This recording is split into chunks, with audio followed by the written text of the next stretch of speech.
Irak, más violencia.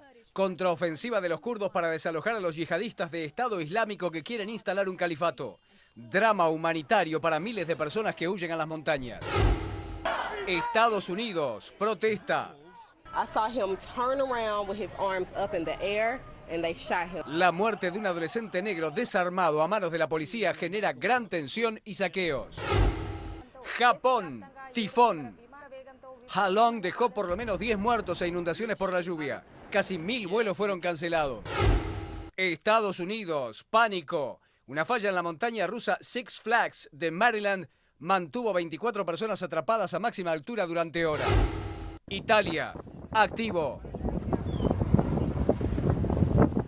Entró en erupción el Stromboli y abrió una nueva boca. Fue a 650 metros sobre el nivel del mar en la isla de Sicilia. Kosovo, competencia. Decenas de clavadistas participaron de la tradicional ceremonia en el puente Fashhat, tirándose desde más de 20 metros. Gran Bretaña, carrera.